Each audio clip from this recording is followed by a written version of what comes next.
That is because this place is text data,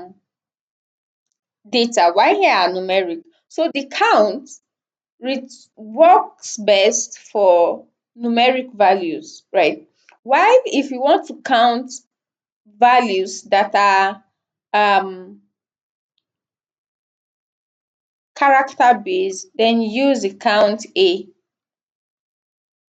So use the count A and you see that it return 15, right? So count and count A. So count, they both return number of occurrence, right?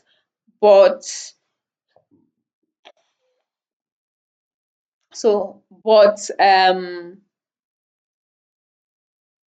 count A works with character based data, while count works with numeric data, right?